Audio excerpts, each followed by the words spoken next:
thank you so much for your interest in Congregations for Children. We are here today to provide an orientation of the initiative, and we'll be here beyond this. If you need any help, any assistance, please feel free to reach out to us for additional support. Congregations for Children is an initiative of both conferences of the United Methodist Church here in North Carolina. In the Western Conference, this is housed under the Office of Discipleship Ministry. The initiative is statewide, working with congregations across the state, although it is managed a bit differently just because of the structure differences between the two conferences. Congregations for Children is transforming the lives of children and families impacted by poverty through collaboration with public schools. The initiative is transformational and a process as opposed to a program.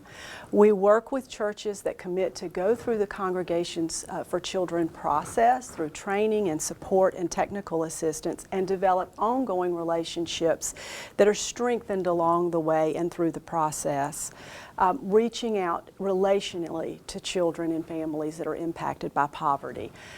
Congregations for Children has 4 focuses, hence it's C4C. And the focus areas of Congregations for Children are, number 1, understanding poverty and advocacy. Number 2, K-3 literacy.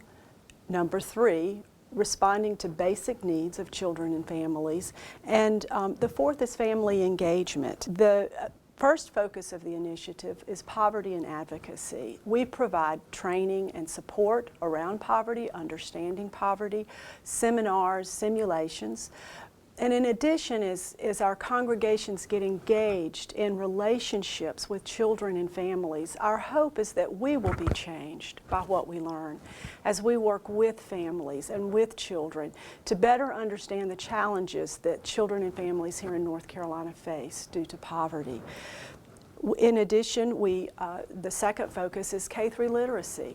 We know how pivotal, how critical it is for children to be able to read in early elementary school in order to graduate from high school. In addition, we understand that 75% of our prison inmates are high school dropouts, and as many as 80% are illiterate. This has a huge impact on our society and traps children and families in this impoverished cycle. So K-3 literacy is a major component of that, and even though we have schools that are teaching reading, many need support. Children need someone to read with them at an hour a week to come in. We do reading buddy programs and various programs to initiate, making sure children have home libraries, summer programs, after-school programs. There's not one way to do this, but we do engage the church. One component of this is this literacy component. What we know is that we cannot food pantry children out of poverty, but what we do know is that children must be fed and cared for.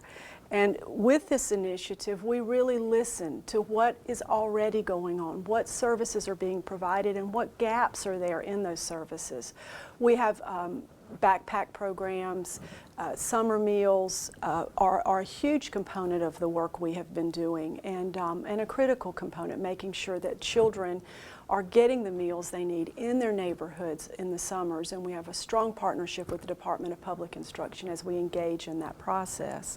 School supplies, health related, we really work with the schools to determine where the gaps are, where the needs are, to make sure our children have what they need to be successful. It's pretty tough to read when you're hungry and to learn, and so we make sure that these basic needs are met by the children and for the children in our communities. The 4th component is family engagement, and it really is a thread that we flow all through all of the aspects. It's the hardest one to engage, but it is very possible, and what we ask the churches as we go through this process of engagement is with each component we consider the family and where they are.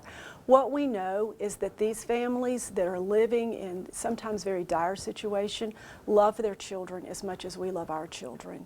And these families very often need support and help as we move forward and begin to engage and get to know them. We begin to understand what those needs of support are. There's a program called Networks that you'll be hearing more about that has the ability to wrap around families and to really help move them beyond living in poverty. There are key components that set Congregations for Children apart. First and foremost, this is a very organic initiative. We can have one school across the street from another school, and the needs vary. The resources in the congregations vary. So it's very organic, where that relationship begins with the discussions, with assessment of what's going on and what's needed in the school, and to begin planning and working together. And so they do look very differently. The other aspect that sets C4C apart is that it is very relationship focused. We have, in many of our communities in Western North Carolina, as many as 30% of our children living below the poverty line. And many of our congregations don't know the names of any of those children. Who are the children who are living in dire poverty? Who are the children that need our help? So it's very relationship focused. So when we begin to develop that process and that plan, we're matching volunteers with children. We're in neighborhoods with children and families, and we're getting to know them on a personal level. Also, the fact that another thing that sets Congregations for Children apart is that we end up with a written plan. It's not random acts of kindness. It's not, oh, let's go do some good things and throw what we think people want. It's sitting down with the school and developing a written plan of action based on the needs of the school and the resources that the congregation feels called to respond to. And so it's very collaborative in nature, where we're working together and we're making a plan and building plan and process together. Additionally, it's really important to understand that Congregations for Children is a ministry with the poor and not to the poor. So we're working with families, we're working with schools, relational in every way that we go. And even in our summer meals, we could easily go in and just make sure kids have food in the summer. Where we want to step back from that and say, how do we engage the families so the families maybe next summer are helping us to provide the meals?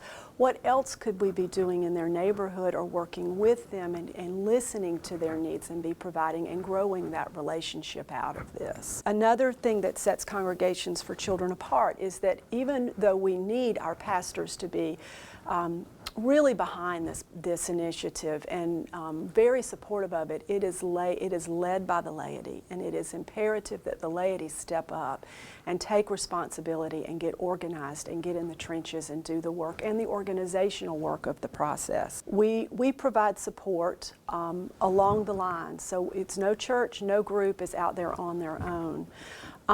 As we move our partnerships from good to great, we understand that most of our congregations already have church and school partnerships or relationships of some point. There are usually 3 C's to that we say, where they're cooperating together. Maybe they're doing a little coordination. Maybe some volunteers are going into the school, and maybe some backpacks are going in. But what we're pushing for is intensive collaboration, where we're at the table working, planning, and meeting together and developing that plan and process.